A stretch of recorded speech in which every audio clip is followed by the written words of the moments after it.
성경 말씀을 함께 읽도록 하겠습니다. 오늘 은혜 받을 말씀은 신약 성경 마태복음 1장입니다.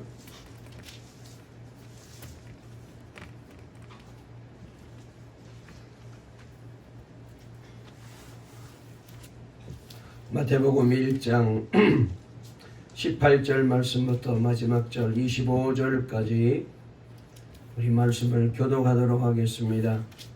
신약성경 1페이지에 있는 말씀 마태복음 1장 18절 말씀부터 마지막 절 25절까지입니다. 제가 한 절 읽고 여러분들이 한 절 읽고 말씀을 읽겠습니다. 제가 먼저 18절 읽습니다. 예수 그리스도의 나심은 이러하니라. 그의 어머니 마리아가 요셉과 약혼하고 동거하기 전에 성령으로 잉태된 것이 나타났더니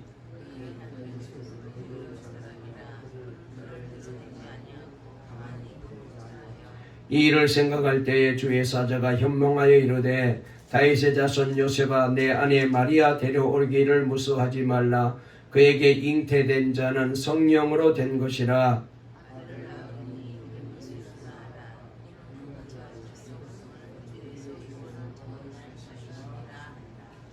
이 모든 일이 된 것은 주께서 선지자로 하신 말씀을 이루려 하심이니 이르시되 보라 처녀가 잉태의 아들을 낳을 것이요. 23절 읽으세요.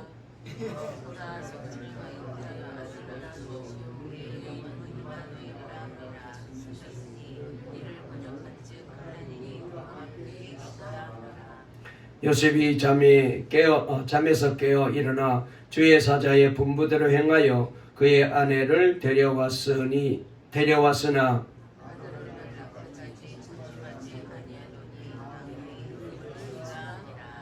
아멘. 한번 따라해 보실까요? 임마누엘로 오신 예수님. 네, 오늘 이 제목으로 말씀을 전하려고 합니다. 성탄절날 더 많이 오셔야 되는데 더 많이 빠지셨네요. 다 저 베들레헴으로 가셨나? 그래요. 아무튼 주님을 만나는 귀한 시간이 될 줄로 믿습니다. 여러분 우리가 이제 이 성탄절을 아무리 예배 잘 드리고 또 정성을 다해서 화려하게 장식을 꾸미고 순서를 만들어서 예배 드려도 예수님을 우리가 만나지 못하게 되면 아무 의미가 없습니다. 성탄의 축복은 예수님을 맞이하는 시간이거든요. 우리가 이제 세상 살다 보면 힘들고 어렵고 여러 가지 복잡한 일이 많아서 때로는 예수님 없이도 그냥 내가 앞장서서 인생을 살아가려고 애쓸 때가 많이 있는데 다시 한번 오늘 이 예배를 통하여 성탄에 주로 오신 예수님을 꼭 내 주님으로 맞이하시는 귀한 시간 주시기를 바랍니다. 예수님이 함께하면은 그렇습니다. 아무 걱정이 없고 아무 문제가 없고 아무런 두려움이 없습니다. 하나님께서 우리와 함께 하시는데 뭐가 문제가 되겠어요? 특별히 오늘 설교 제목이 임마누엘로 오신 예수님이라는 제목으로 말씀을 드리려고 하는데 다시 한번 이 임마누엘로 오신 예수님이 저와 여러분의 예수님이 되시고 우리 교회의 예수님이 되시고 여러분의 가정과 삶 속에 우리 자녀들 속에 늘 함께 계시는 예수님이 꼭 되면은 우리는 이 세상을 반드시 승리하며 살게 될 것이고 모든 염려와 걱정과 두려움을 벗어버리고 할렐루야 찬송하며 주님과 함께 인생길을 우리가 힘차게 찬송하며 걸어갈 수가 있게 될 것입니다. 바로 그런 귀한 기적과 축복이 오늘 이 예배를 통하여 우리에게 임하시게 될 줄로 믿습니다. 예루살렘에 가면은 야드 바셈이라는 유명한 박물관이 있어요. 600만 유대인의 학살을 절대로 잊지 말고 영원히 기념하자라는 뜻으로 1945년을 기점으로 하여 과거와 현재와 미래의 역사를 잘 정리해 놓은 유명한 유대인 학살 기념관이 바로 야드 바셈이라는 박물관입니다. 그래서 예루살렘 성지를 가게 되면은 반드시 여기를 꼭 가보게 되는데 그 이제 박물관 이제 뒤편에 가게 되면은 어린아이의 희생을 기념하는 언덕이 거기 있습니다. 그 언덕에는 어린아이 10명을 끌어안고 있는 어른의 동상이 하나 세워져 있어요. 그 동상의 이름은 코르작과 게토의 어린이들이라고 그렇게 제목이 붙어 있습니다. 코르작은 폴란드의 유명한 아동 작가이며 교육자였습니다. 독일 나치가 폴란드의 유대인 학교를 급습하였습니다. 이때 교실에서 공부하던 아이들이 겁에 질려 부들부들 떨고 어찌할 줄을 몰라 하고 있습니다.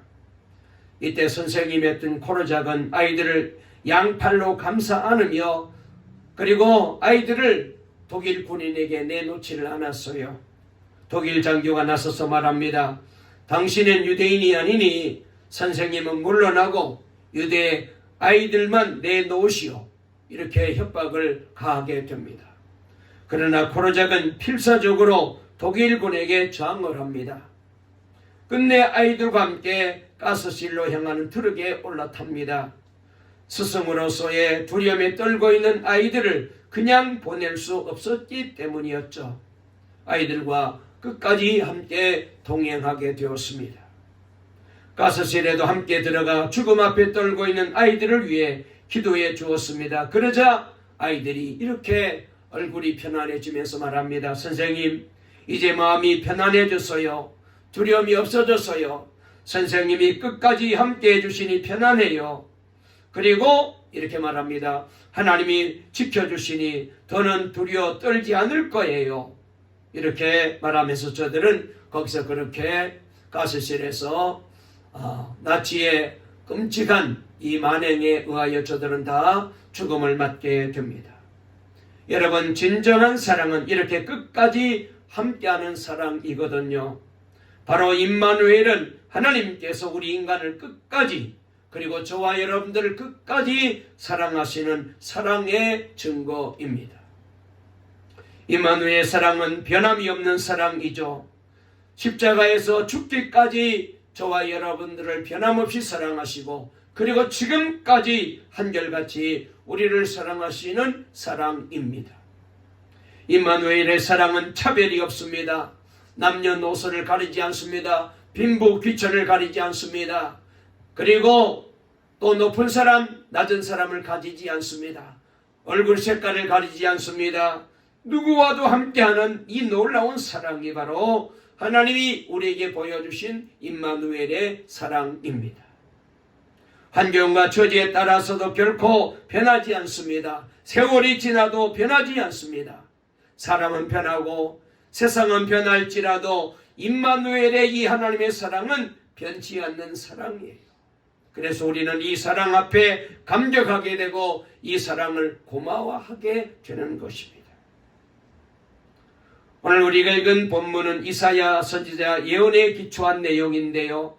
이사야 7장 14절 말씀에 보면은 그러므로 주께서 친히 징조로 너에게 주실 것이라. 보라, 처녀가 잉태하여 아들을 낳을 것이요 그 이름은 임마누엘이라 하리라 라는 말씀이 나오고 있습니다. 여기 임마누엘은 하나님이 죄인인 인간들과 함께하는 그런 귀한 사랑을 표현하는 말씀입니다. 하나님이 인간의 아픔과 인간의 고통을 함께 나누기 위하여 우리와 똑같이 사람의 몸을 입으시고 이 땅에 오신 것이 바로 성탄절 아닙니까? 비천한 말구유를 인간을 향한 하나님의 구체적인 사랑의 표현으로 우리에게 증거가 되고 있습니다. 히브리어로 임마누는 우리와 함께, 영어로 with us라고 표현할 수 있는데요. 그런 뜻입니다. 그리고 엘은 하나님을 가리키는 히브리어의 말입니다. 그러므로 임마누엘이란 하나님께서 우리와 함께 계시다라는 의미죠. 오늘 본문 23절에 그 말씀이 잘 소개되고 있는데요. 우리 다시 한번 23절 찾아서 읽어볼까요? 본문으로 돌아가서 23절 다 같이 읽겠습니다. 시작.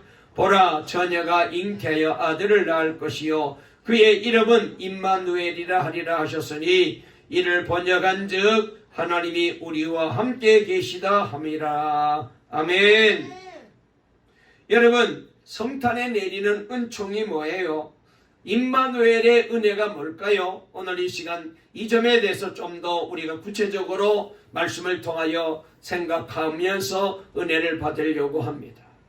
첫째로 그러면은 이 임마누엘의 복이 뭘까? 임마누엘의 은혜가 뭘까?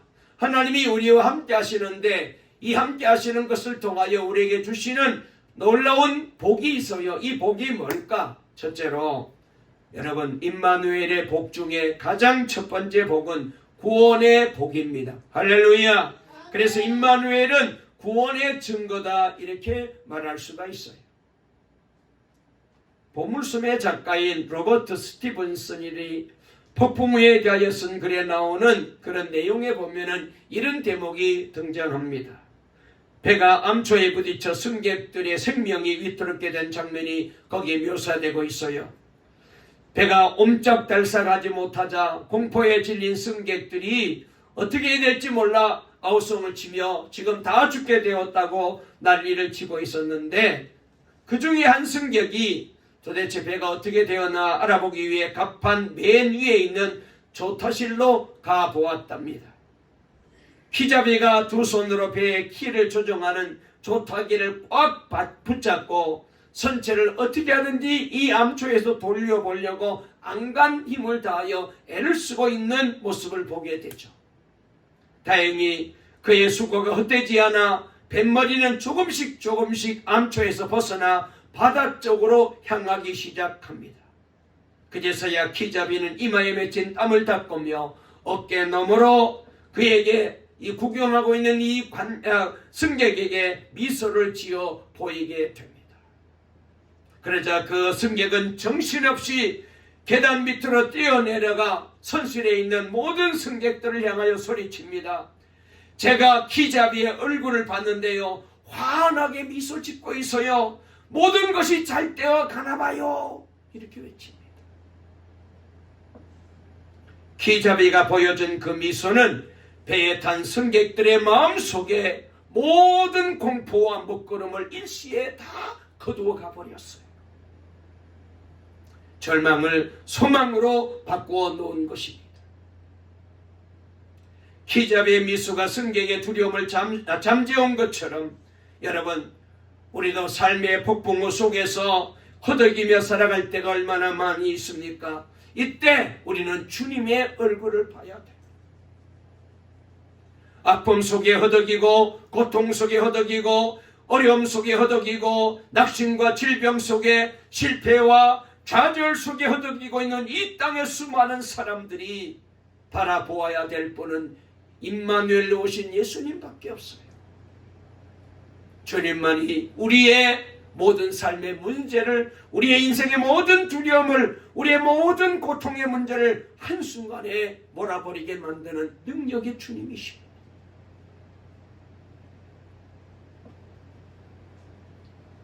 그래서 우리는 날마다 주님의 얼굴을 바라보고 주님을 의지하고 살아야 됩니다. 구원하심을 위하여 주께로 더 가까이 가야 돼요. 다른 데는 소망이 없습니다. 오직 예수님께만 소망이 있거든요. 오직 주님의 구원을 통해서만이 우리는 기쁨을 경험할 수 있고, 그리고 주님의 이 구원하심을 통하여 죄에서 벗어날 수 있게 되고, 주님의 이 구원하심을 통하여 모든 멸망에서 구원받게 되고, 질병에서 구원받게 되고, 염려와 낙심에서 구원받게 되고, 실패와 좌절에서 구원받게 됩니다. 주님만이 구원하실 수 있어요. 임마누엘은 우리에게 구원을 베푸시는 증거입니다. 오늘 본문 21절에 보니까 아들을 낳으리니 이름을 예수라 하라. 이는 그가 자기 백성을 저희 죄에서 구원할 자이심이라 하니라 그랬어요. 우리 한번 21절도 읽어볼까요? 자, 본문으로 돌아가서 21절 다 같이 읽습니다. 시작. 아들을 낳으리니 이름을 예수라 하라. 이는 그가 자기 백성을 그들의 죄에서 구원할 자이심이라 하니라. 아멘. 예수님께서 사람의 몸을 입으시고 오신 목적은 죄로 인해 멸망할 저와 여러분들을, 세상의 모든 인간들을 구원하여 천국 백성으로 만들기 위해서입니다. 이토록 엄청난 구원의 역사는 오직 예수 그리스도만 하실 수가 있습니다.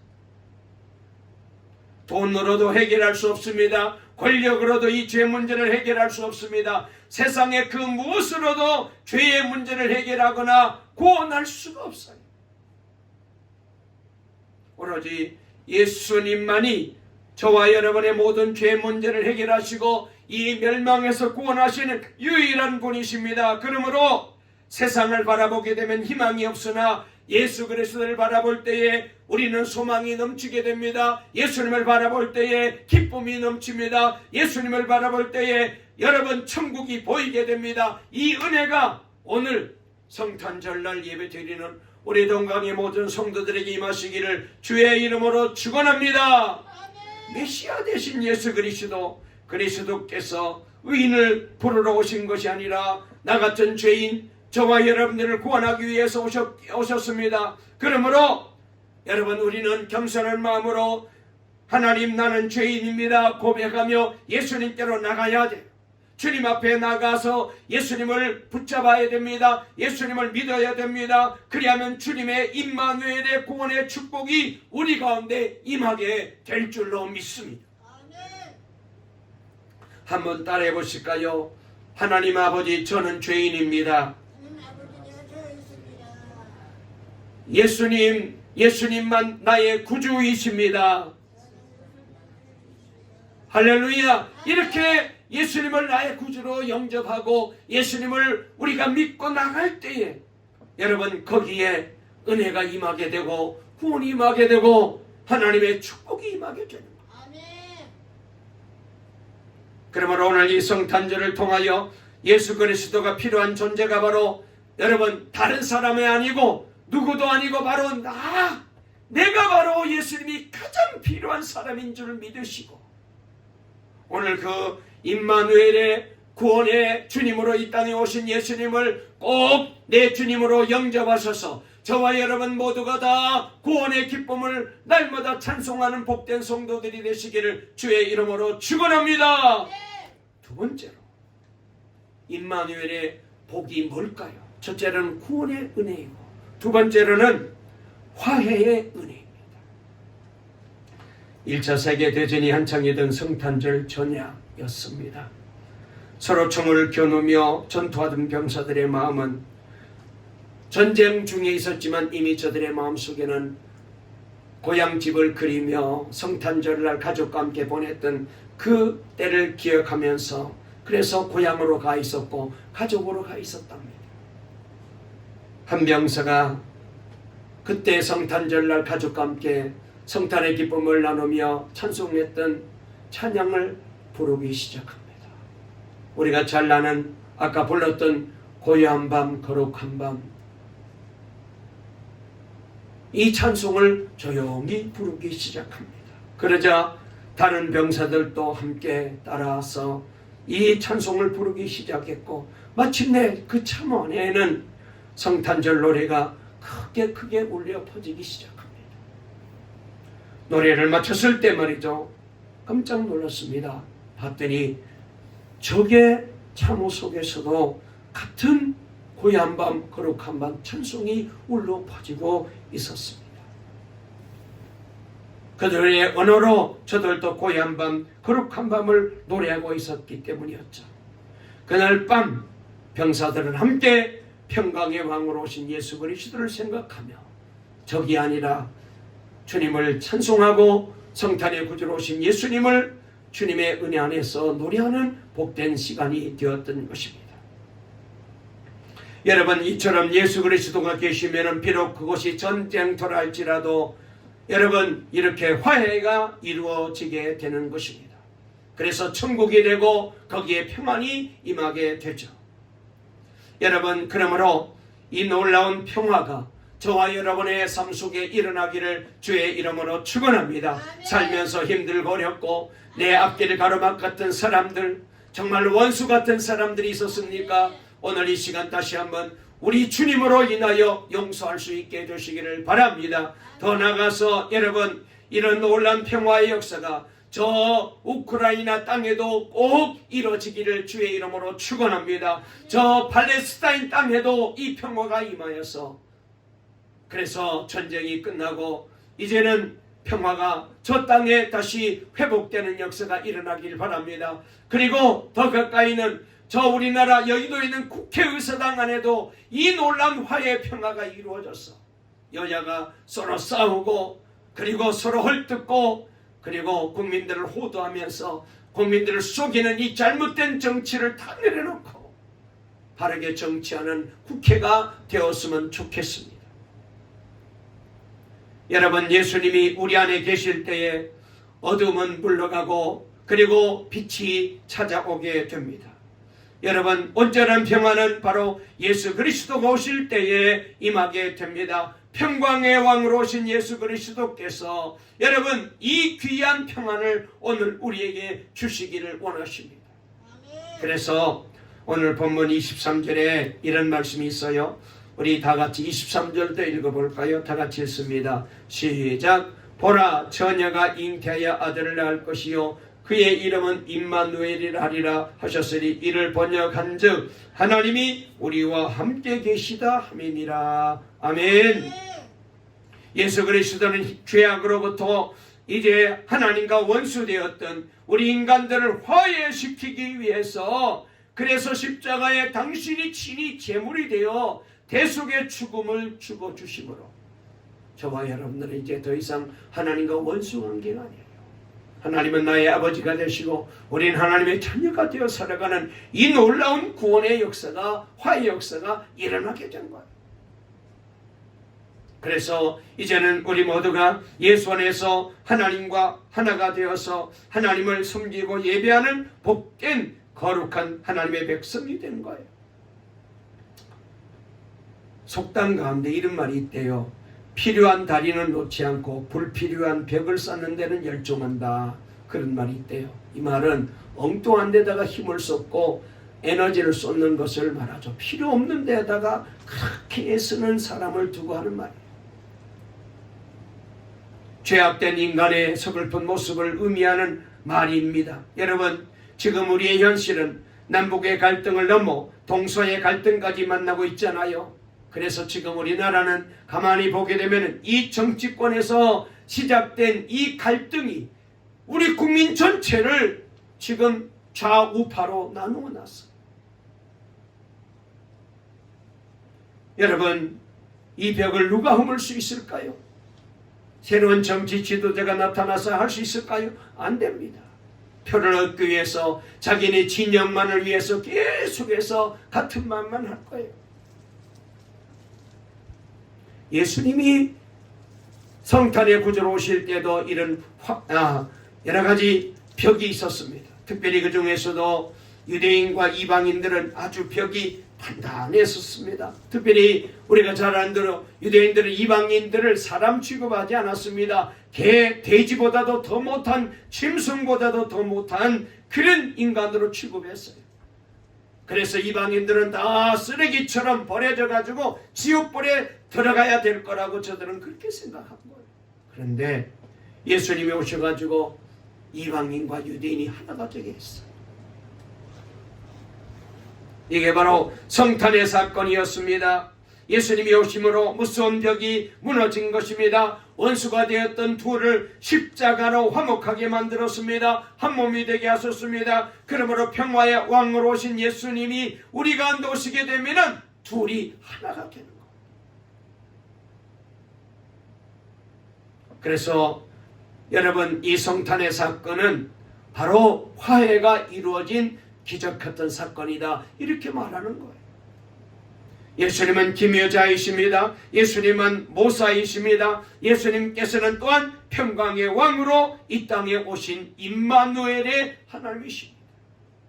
그러므로 여러분, 마음이 복잡하십니까? 삶이 어지럽습니까? 평안이 없습니까? 잠을 자도 편치 못하십니까? 오늘 이 시간 임마누엘로 오신 예수님을 맞이하십시오. 그분이 내 가정 속에, 내 삶 속에, 내 심령 속에 찾아오시게 되면 모든 분쟁과 모든 시기와 모든 쟁토를 얼룩진 불화의 현장에 임마누엘의 은혜가 가득 채워지는 기적이 일어나게 될 줄로 믿으시기를 주의 이름으로 축원합니다. 그래서 여러분의 가정에도 평화가 넘치시기를 바랍니다. 마지막으로 임마누엘의 복이 뭘까요? 첫째는 구원의 복이고, 두 번째는 화해의 복이고, 세 번째로 임마누엘의 복은 뭘까요? 임재의 복입니다. 1964년에 상영된 아름다운 생애라는 유명한 영화가 있었어요. 아무것도 이루지 못하고 아무것도 이루지 못했다고 생각하는 주인공이 인생의 참된 의미를 찾아가는 과정을 그린 그런 영화입니다. 그런데 이 영화를 촬영하던 중에 놀라운 일이 벌어졌대요. 억울하게 누명을 쓰고 기도하는 장면을 찍던 주인공 배우인 제임스 스튜어트가 바로 그 장면을 자기가 연기하다가 그만 거듭남을 체험한 거예요. 사실 그도 그때 영화를 찍을 때에 주인공의 그 영화 스토리에 나오는 주인공처럼 시리에 빠져 있었더랍니다. 스튜어트는 영화의 주인공이 바로 자신의 입장과 똑같다 그렇게 느끼고 있었던 거죠. 그 역시 미래에 대한 자신이 없었던 것입니다. 그래도 그는 연기를 해야 되기 때문에 각본대로 촬영에 임하여 그렇게 연기합니다. 그러다가 기도하는 장면이 나오는데 그대로 연기한 거죠. 기도합니다. 하늘에 계신 하나님 아버지, 당신이 계셔서 기도를 들으신다면 제 길을 저에게 인도해 주세요. 어찌할 바를 모르겠습니다. 인도해 주십시오 하나님. 그 대사 내용이 바로 그런 이제 기도 내용이 거기 들어있었기 때문에 이 사람은 영화의 이제 주인공의 그 기도를 이제 그대로 연기로 기도한 게 된 것입니다. 각본에 써 있는 대로 기도했는데 기도하다가 갑자기 눈물이 활활 쏟아집니다. 바로 자신의 입장과 똑같다는 생각이 든 거예요. 각본에도 없는 연기가 나온 곳입니다. 눈물을 줄줄 흘리면서 그렇게 기도하는 거예요. 각본대로 기도했지만은 하나님이 함께 하심을 체험하게 된 것입니다. 그 감격이 찾아오니까 얼마나 기쁘고 감격이 넘치는지 그냥 눈물이 줄줄 흐르는 거예요. 영화처럼 자신의 삶 역시 하나님의 인도를 받게 되었음을 그가 깨닫게 된 것이죠. 어두웠던 미래가 새로운 꿈과 열정으로 채워지는 기쁨을 맛보게 됩니다. 그래서 놀라운 은혜를 체험하고 이번은 그 영화를 촬영하다가 영적으로 거듭나고 하나님이 자기와 함께하는 것을 체험하고 인생을 새롭게 출발하게 되었대요. 사랑하는 여러분, 오늘 이 시간 이런 놀란 하나님의 임재가 오늘 예배 드리는 저와 여러분에게도 임하시기를 주의 이름으로 축원합니다. 오늘 이 자리에 오시기까지 힘들었습니까? 외로웠습니까? 앞길이 보이지 않았습니까? 소망이 없었습니까? 오늘 이 시간 이 예배를 통하여 스튜어트가 경험했던 그 놀라운 은혜가, 그래서 주님의 임재가 저와 여러분에게도 임하시기를 주의 이름으로 축원합니다. 주님이 내게 오시면은 앞길이 열려집니다. 희망이 넘치게 됩니다. 삶의 힘이 넘치게 됩니다. 모든 두려움과 걱정과 염려는 떠나게 될 줄로 믿습니다. 이 기적이 일어나기를 바랍니다.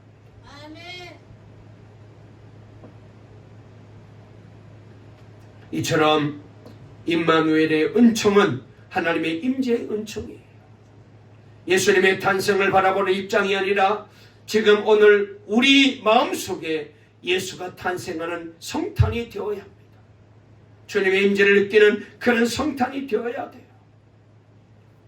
보라, 처녀가 잉태의 아들을 낳을 것이요 그 이름은 임마누엘이라 하리라 하셨으니 이를 번역한즉 하나님이 우리와 함께 계시다 함이라 그랬습니다. 여러분, 우리가 잘 아는 대로 아이들은 엄마 아빠와 함께 할 때 가장 편안하고 안전하잖아요. 그러듯이 모름지기 성도는 하나님과 함께 해야 편안한 거예요. 하나님이 함께 해야 여러분 두려움이 없어요.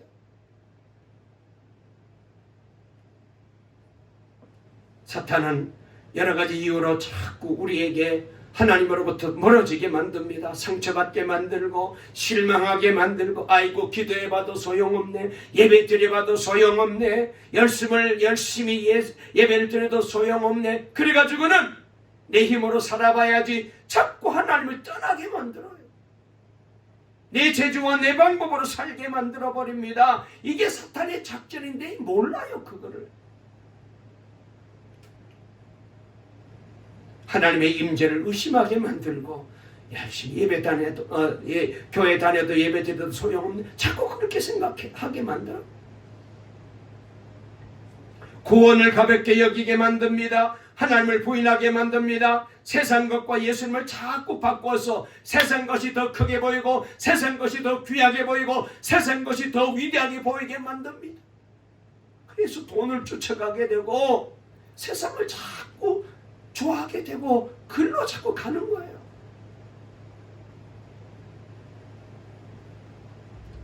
마치 장자권을 팥죽 한 그릇과 바꾼 에서처럼, 예수님을 은 30냥에 팔아넘긴 가룟 유다처럼 자꾸 우리를 그렇게 만들어버리는 거예요. 그래서 임마누엘의 은혜를 받아야 돼요. 그 은혜에 감격할 수 있어야 돼요.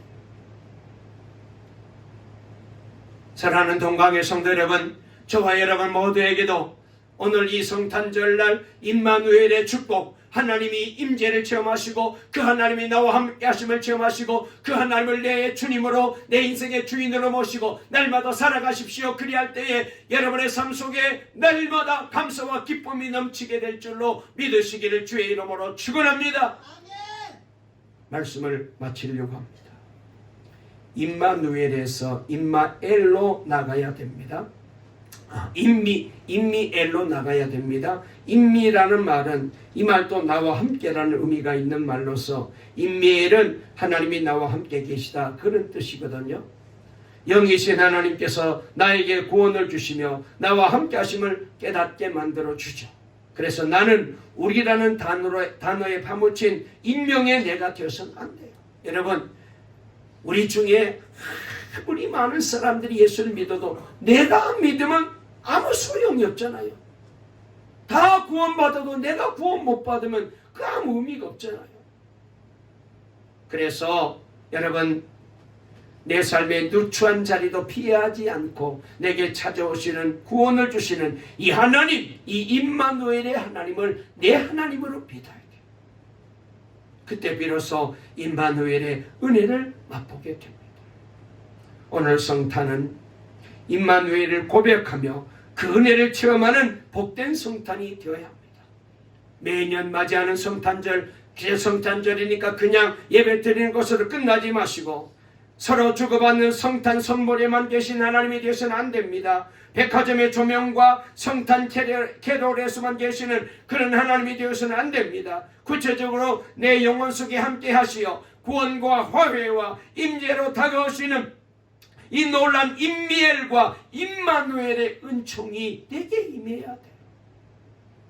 그래요, 저와 여러분 모두가 이번 성탄절 통하여 다시 한번 임마누엘의 복을 받으시고 날마다 우리 주님께서 내게 주시는 구원의 은혜를 노래하시고 화해의 축복을 주신 하나님을 찬송하시고 늘 나와 함께 계시면서 나와 동행하시고 내 삶을 이끌어 주시는 놀라우신 주님을 날마다 찬송하는 이 복된 귀한 믿음의 삶을 살아가는 저와 여러분 다 되시기를 간절히 주의 이름으로 축원합니다.